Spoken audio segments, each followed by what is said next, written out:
et bienvenue sur ma chaîne pour votre lecture intuitive de ce mois d'octobre 2020. J'espère que vous allez tous très très bien. Je m'assure que vous voyez bien les cartes. Alors, on va voir ce qu'on a pour vous ici pour ce mois d'octobre. Voilà, comme ça vous les voyez bien. Alors, en arcane majeur, on a la tempérance, on a la lune, on a le pape et on a l'ermite. Donc, quand même passablement de, qu'est-ce qu'on va dire, d'introspection, de réflexion, d'intuition, de passablement d'invisible. Allez, on va le dire comme ça. Il y a la patte de l'invisible sur votre mois d'octobre. Ce ne sont pas des énergies, ce sont des énergies de réflexion, des énergies d'introspection, des énergies d'un monde parallèle au vôtre. Donc il y a une grande influence. Est-ce que c'est une influence? Est-ce que c'est un passage que vous décidez, que vous choisissez?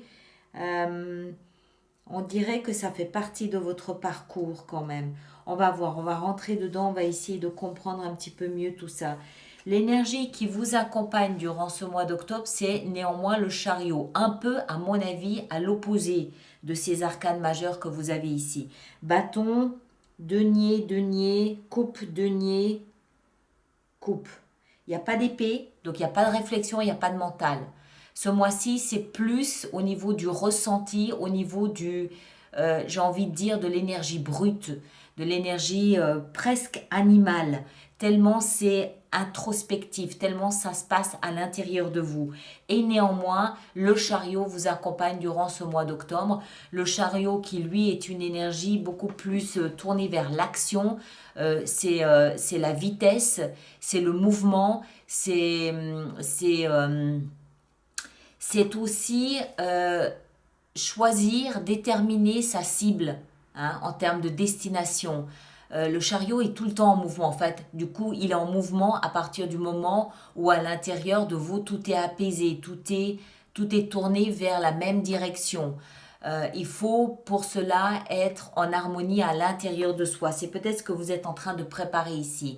Mais sachez, enfin je pense, on va entrer dedans, on va mieux comprendre. Hein, mais si tel est le cas, il n'y a qu'à partir du moment où vous allez déterminer en vous quelle teinte donner à votre existence, à votre vie, à vos désirs, à votre cible. Et vous allez, je pense, être motivé, être poussé, être soutenu par l'énergie du chariot en ce sens. Je m'exprime peut-être mal. Ce que je veux dire, c'est que le chariot ne peut bouger que lorsque les forces motrices du chariot vont dans la même direction. Si elles vont dans une direction opposée, on reste sur place. Et ces forces motrices, c'est tout ce qui se passe à l'intérieur de vous. Vos doutes, vos peurs, votre confiance, votre motivation, vos rêves, vos désirs, votre énergie, votre dynamisme, la créativité, c'est tout ça. D'accord? Et c'est peut-être de ça dont il s'agit ici. Si c'est le cas, le chariot va agir comme un aiguillon pour vous motiver, vous pousser à harmoniser ce qu'il peut y avoir en vous. Alors, on commence tout de suite avec ici votre énergie à vous fin septembre, début octobre. On a la tempérance et la 10 de bâton. Ça me fait comprendre que début octobre, vous êtes davantage dans une phase d'apaisement. Vous posez ce fardeau. Vous avez dû être très fatigué, très épuisé en août, septembre, porter beaucoup de choses, beaucoup de réflexions, beaucoup d'initiatives, physiquement fatigué, physiquement à la limite du burn-out, beaucoup de choses à porter, voire même des choses qui ne vous appartiennent pas. La tempérance ici nous explique que ça y est, vous posez ça. On rééquilibre, on harmonise, on tempère un petit peu nos énergies, on essaye d'en ajouter là où il n'y en avait pas trop et on en enlève là où il y en avait trop. D'accord? La tempérance, il y a une notion ici de guérison, il y a une notion vraiment de... On aplanit la situation, on aplanit un petit peu nos pensées, on aplanit notre mode de fonctionnement, nos énergies. C'est surtout en termes d'énergie. On, on, on diminue l'intensité de notre spontanéité sur un sujet et on va injecter cette énergie dans un autre thème, là où on était peut-être un petit peu plus à plat. D'accord? C'est trouver un nouveau point d'appui pour rebondir. Donc on calme un petit peu tout ce qui pouvait toucher à la fatigue. Ce que vous voulez le plus, néanmoins, c'est la lune. Alors, la lune, c'est une carte bizarre à vouloir dans ce que vous souhaitez le plus. Parce que la lune, elle nous parle de tout ce qui est invisible. La lune, c'est je devine mon cheminement, mais je ne vois pas les contours. Je vois grosso modo le chemin là à travers la brume, le brouillard dans cette semi-pénombre, mais je ne vois pas les obstacles que je peux avoir sur mon chemin. D'accord? Parce que la lune, elle attend l'arrivée du soleil pour l'illuminer, pour l'éclairer, pour y voir plus clair. Donc vous êtes maintenu dans une sorte de demi-pénombre et il semble que c'est ce que vous souhaitez le plus. À moins que la lune, elle nous parle également de l'intuition. Vous voyez tout ce qui est à l'intérieur, tout ce qui est un peu caché, tout ce qui n'est pas matérialisé, hein, tout ce qui est intuitif, tout ce qui est connexion avec l'invisible. Alors moi, je pense, ma lecture à moi, c'est que c'est ça que vous voulez le plus. C'est pas être maintenu dans le brouillard. Je ne pense pas, surtout pas avec le chariot ici.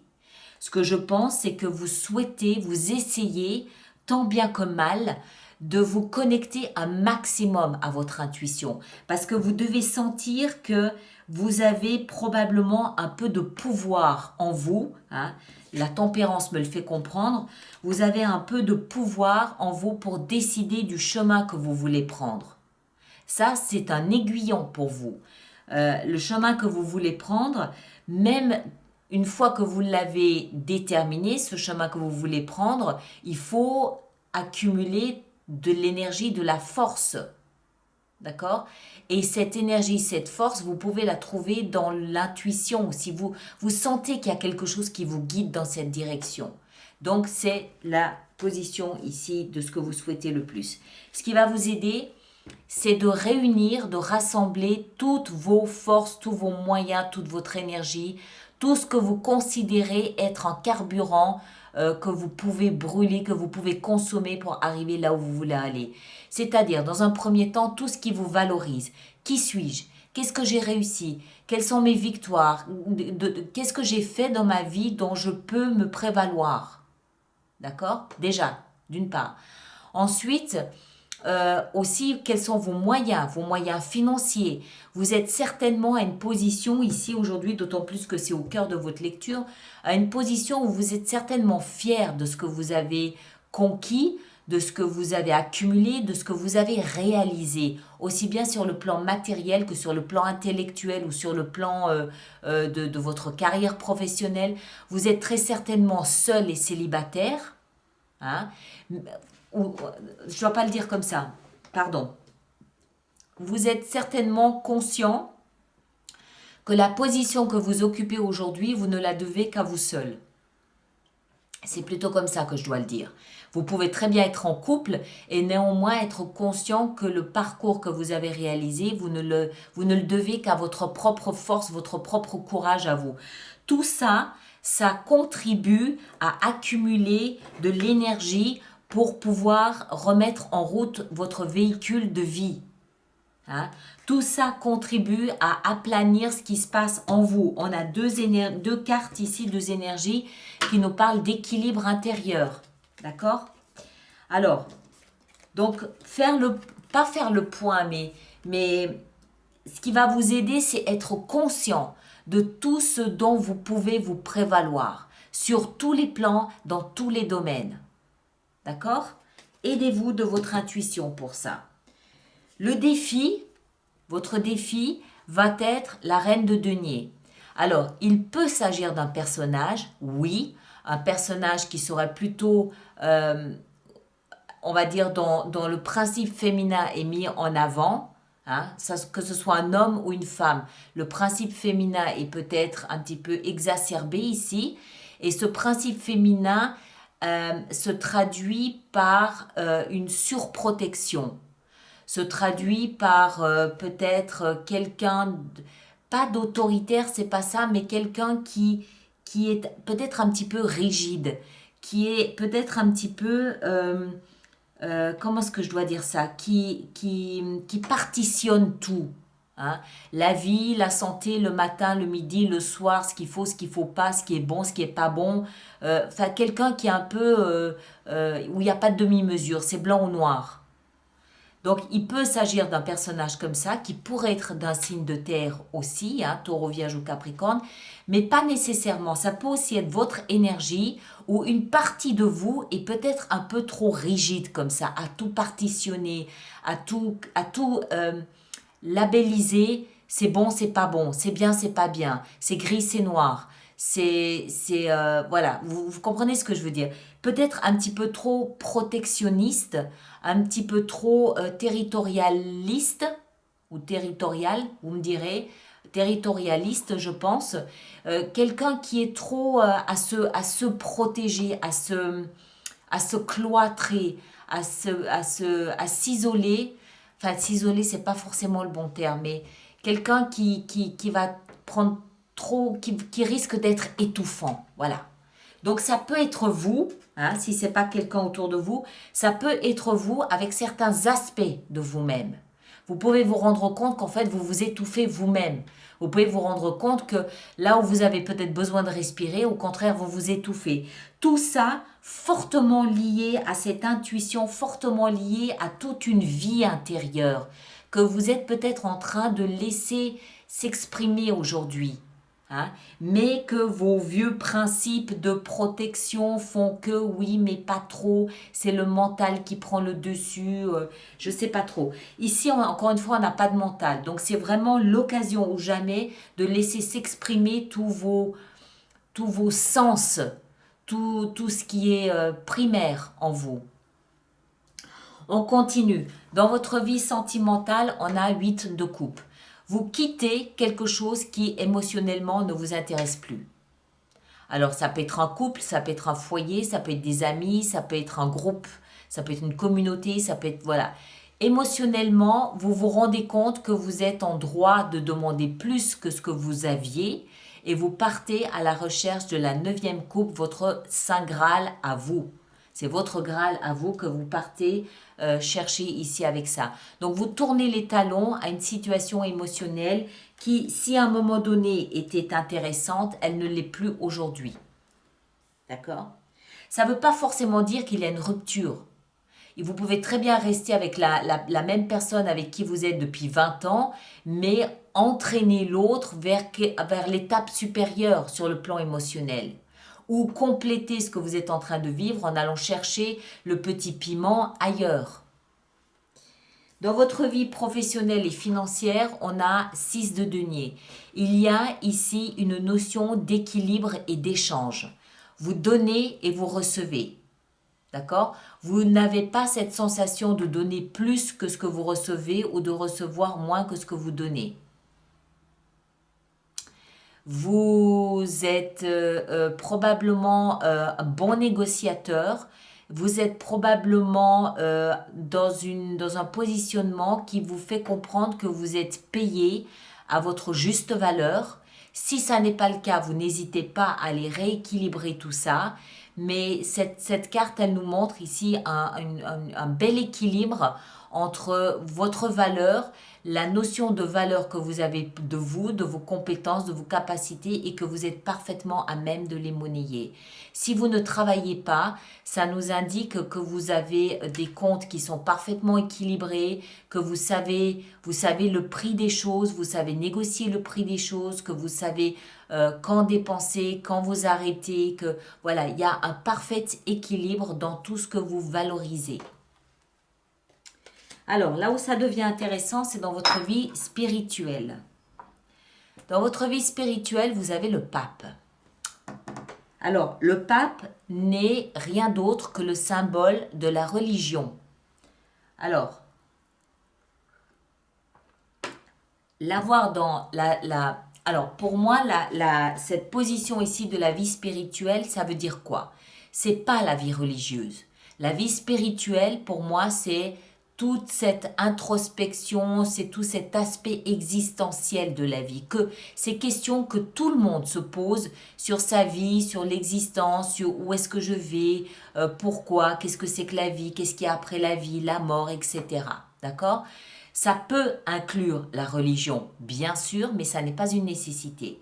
En revanche, avoir la religion, l'énergie de la religion, de la foi, de l'Église dans cette position de la vie spirituelle, pour moi, ça peut indiquer un éveil spirituel, un intérêt soudain et nouveau pour la religion, oui, quelle qu'elle soit, mais ça peut aussi m'expliquer que vous découvrez un, un engagement avec la foi. Alors, la foi dans une religion, oui, mais pas forcément non plus. Ça peut être foi en la vie, ça peut être foi en vos compétences, ça peut être foi en votre cheminement, ça peut être foi en votre, en l'amour que vous portez pour vous. C'est une connexion à votre foi. Donc, pour moi, une connexion à votre conscience. Une grande ouverture par rapport à votre conscience, qu'elle soit religieuse ou non. Ça peut encore une fois nous indiquer une pratique religieuse, oui, pas de problème, mais ça n'est pas non plus exclusivement ou automatiquement ça. Ça peut être simplement une prise de conscience que vous avez plus de pouvoir sur votre propre existence que ce que vous considériez jusqu'à présent. Vous prenez conscience que vous pouvez influencer votre vie, votre voix, votre vie spirituelle par plus d'ouverture, par plus de foi, par plus de conscience, par plus de connexion, par plus d'invisible, par plus de... Voilà. Vous prenez conscience qu'il y a un monde parallèle au vôtre. Et votre ouverture à ce monde parallèle vous appartient, bien sûr, mais ça me montre, moi, que c'est comme un éveil spirituel ici pour vous, d'accord? Que vous le viviez pleinement ou que vous le découvriez, peu importe. Mais je prends conscience qu'il y a autre chose que ma petite vie, j'ai envie de dire, sans que ce soit péjoratif, que ma petite vie à moi. Hein, vous prenez conscience d'une dimension autre que celle à travers laquelle vous naviguez. Et ce sont toutes ces énergies ici de connexion à l'invisible. Ce sont toutes ces énergies extérieures qui viennent vous bombarder comme ça de messages, d'intuition. Et vous prenez ce risque de vous connecter à votre intuition pour entrer dans cette énergie. Encore une fois, il n'y a aucune épée ici. Donc, il n'y a pas d'énergie d'analyse mentale. Tout ça, c'est du domaine du ressenti, du domaine intérieur, de la conscience. Et en fin de mois, comme si ça suffisait pas, on a la 4 de coupe avec l'ermite. Il y a, pour moi, ce que ça veut dire, c'est que tout ça provient du fait que vous vous ennuyez dans votre vie. Vous vous ennuyez. Vous êtes conscient que là où vous êtes, c'est platonique, c'est insipide. Et il y a cette intuition, cet aiguillon qui vient vous piquer pour vous faire comprendre qu'il y a autre chose que ce que vous connaissez. Et ça va engendrer pour vous le fait de vous intérioriser, de vous poser des questions essentielles et existentielles sur la nature humaine, sur la sagesse, sur le savoir, sur l'inconscient collectif, sur votre place dans le monde, sur ce genre de choses. C'est vraiment pour moi un mois d'éveil existentiel, d'éveil spirituel. Je ne peux pas le dire autrement. Il n'y a pas forcément, il n'y a pas d'action. Tout est à l'intérieur, tout se passe à l'intérieur et tout s'enclenche, tout se relaye, ici toutes ces énergies se relayent pour vous entraîner à la frontière entre votre vie et le monde invisible. D'accord? Voilà. Alors, on va voir comment on va faire notre extension avec tout ça. Donc, je répète, pour les personnes qui se sentent concernées par cette lecture, qu'il existe un approfondissement, une extension qui se trouve sur mon site internet alice-nicolas.com.